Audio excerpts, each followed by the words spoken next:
Alors, j'ai intitulé ce cours « L'homme à l'image de Dieu, implication anthropologique ».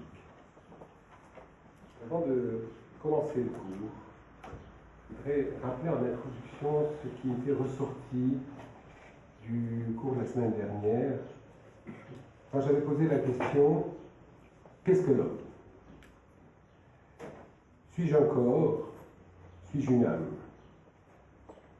Si je dis que je suis un corps, ça ne correspond pas à ma prise de conscience journalière dans la mesure où j'ai conscience d'avoir un corps et de ne pas être un corps. Existentiellement, j'ai l'impression que j'ai un corps. Et si je dis que je suis une âme, ça ne correspond pas non plus à ma prise de conscience dans la mesure où j'ai conscience d'avoir une âme. Alors, dans la mesure où c'est ni l'un ni l'autre, c'est probablement le lien entre l'un et l'autre. Mais ce lien, encore faut-il l'analyser parce que c'est facile de dire le lien. Alors je vais proposer une piste qui serait celle de dire je suis la qualité du désir que je projette dans mes relations avec autrui, avec le monde, avec moi-même et avec Dieu. Et je voudrais tout de suite, parce que ce mot désir risque d'être mal interprété, tout de suite de dire que quand je dis désir, je ne parle pas de la pulsion, je ne parle pas de la passion, mais je parle du désir d'être. Je parle du désir qui m'a fait naître. Je parle du désir humain dans la mesure où il correspond, où il entre en symbiose, où il se marie avec le désir divin qui l'a fait naître. Alors quand je dis désir, c'est au fond l'originalité de mon être quand elle s'exprime au niveau de la volonté. Mais quand je parle de volonté, c'est non plus pas telle ou telle volonté, je veux ceci, je veux cela. Mais c'est, comme dit le Zohar, Ra'va de Ra'vin, la volonté de la volonté. Quand j'énumère toutes mes petites volontés, quelle est la volonté fondamentale qui anime toutes ces volontés. Fondamentalement, qu'est-ce que je veux de ma vie? Qu'est-ce que je veux de mon être? Quel est mon projet d'être? C'est cela que j'entends par désir. Et je voudrais le dire parce que très souvent, cela porte à un malentendu. Alors, on va dire que je suis la qualité de ce désir dans sa projection par rapport à moi, par rapport à l'autre, par rapport à Dieu. Mais ce désir s'exprime par la liberté. Par ce désir-là, c'est dans la mesure où j'accède à ce désir que je suis libre. Parce que quelque part, ce désir me transcende, ce désir me dépasse. Ce désir, ce n'est pas simplement la somme des pulsions qui anime mon quotidien. Ce désir, c'est quelque part l'irruption du désir divin qui féconde le désir humain. C'est le fondement de mon être.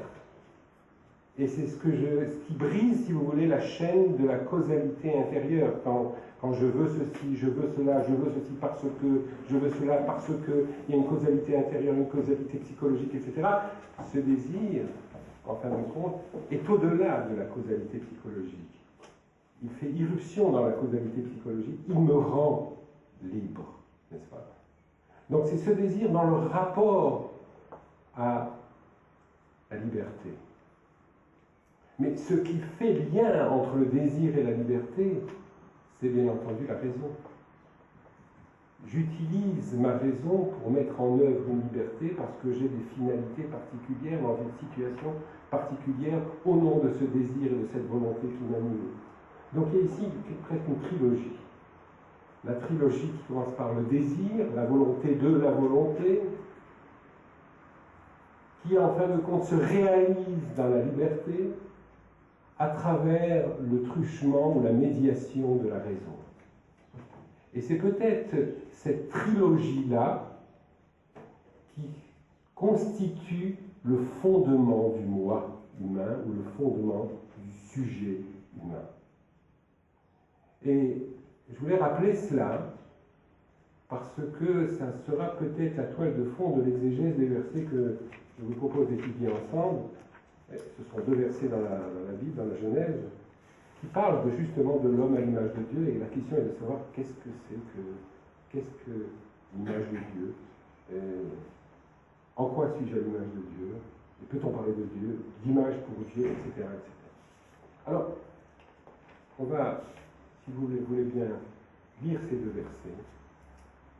Vayomer Elohim, Naase Adam Betsalmenu Kidnitenu, וירדו בדגת הים ובעוף השמיים ובבהמה ובכל הארץ ובכל הרמס הרומס על הארץ.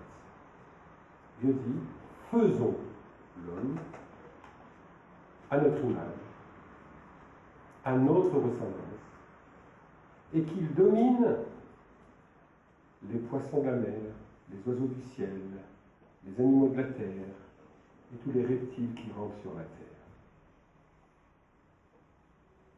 Naasé Adam, faisons l'homme. Vayivra Elohim et ha-Adam. Dieu créa l'homme, avec l'article défini, ha-Adam. Betsalmo, à son image. Betsalem Elohim baraoto, à l'image de Dieu, il le créa. Zachar ou nekeva baraotam, mâle et femelle, il les créa. Alors, beaucoup de questions sur ces deux versets, et je crois qu'on va s'arrêter à ces deux versets aujourd'hui. D'abord, c'est Elohim qui parle. Oui. Bereshit combien? Oui, vous avez raison de poser la question. C'est Bereshit Aleph, donc le chapitre 1, Pasuk Chavav, c'est-à-dire verset 26. 1, 26, 27. 1, 26, 27. C'est Elohim qui parle. Ça veut dire que c'est ce Dieu qui se manifeste à travers Elohim. Et tout de suite, puisque je le cite, alors j'explique ce que je veux dire. Vous savez que Elohim signifie, dans la tradition kabbalistique, Baal HaKochot Kulam, le Dieu qui est le maître de toutes les forces. Dire que Elohim fait l'homme à son image, c'est que Elohim attribue à l'homme la maîtrise des forces naturelles et cosmiques et la maîtrise des forces spirituelles des mondes qui sont à la source de ce monde.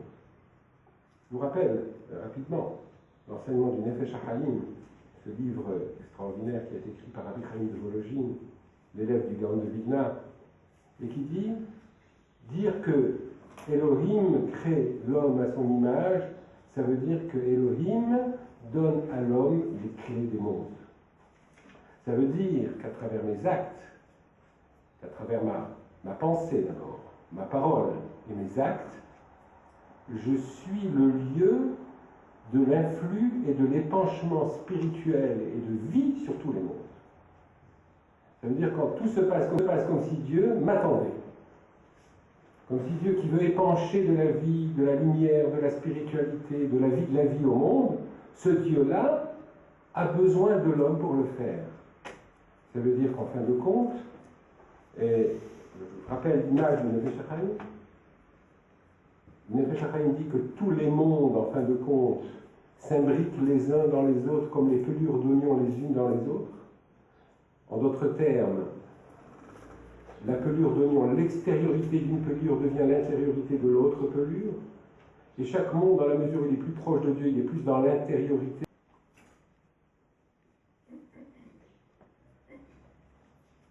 On a parlé de désir et de volonté, qui implique la liberté. On a parlé d'entendement et de raison. On a parlé d'unicité. Et on a parlé d'amour.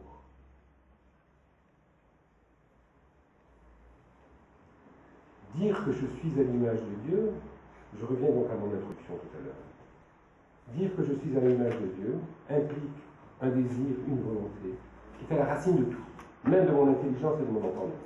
Mon intelligence et mon entendement ne sont là que pour exprimer le désir du désir, la volonté de la volonté, mon projet dans ma vie. Et c'est pour ça que j'ai besoin d'une raison. Mais la raison est seconde, elle n'est pas première. Tout commence par le désir, tout commence par la volonté.